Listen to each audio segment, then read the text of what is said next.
God, a word that makes us think and call to our Savior. Believe, a word that we say to people when they ask us about God or our faith.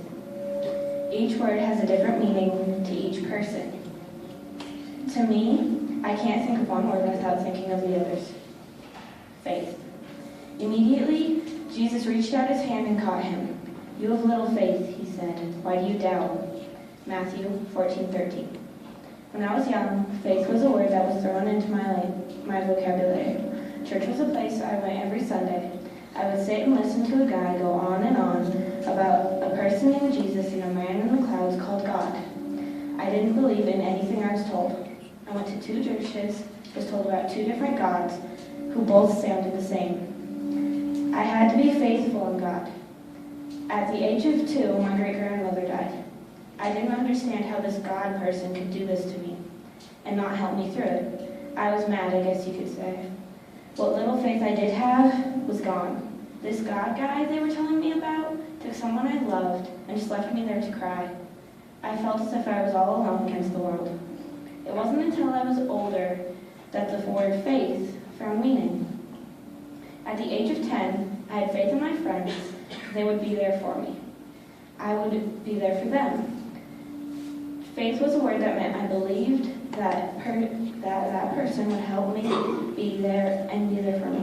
I had faith my teachers would teach me what I needed to know for life. And this change didn't just happen overnight. It was a change that took me months. Over that time, I grew closer to everyone around me.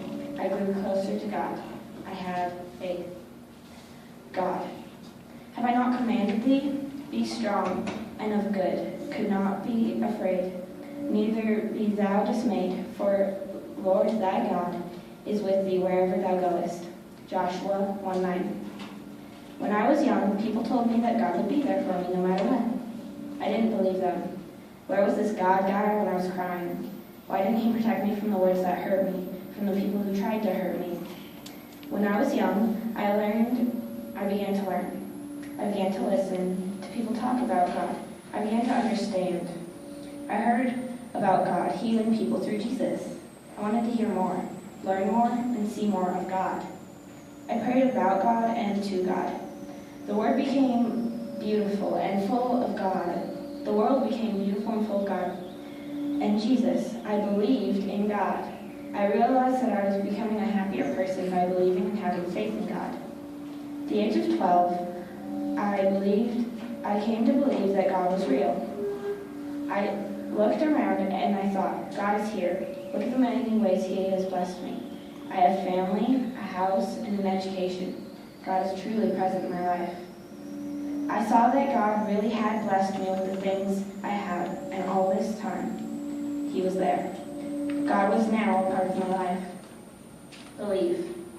Believe me when I say that I am the Father, and the Father is in me, or at least believe on the evidence and the miracles themselves.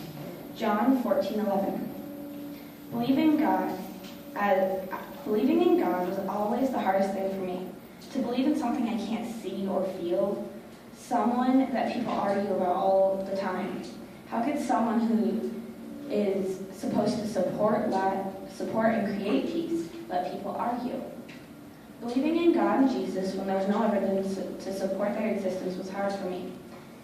I had science. Science held fact, truth, and evidence. Things that could be proven.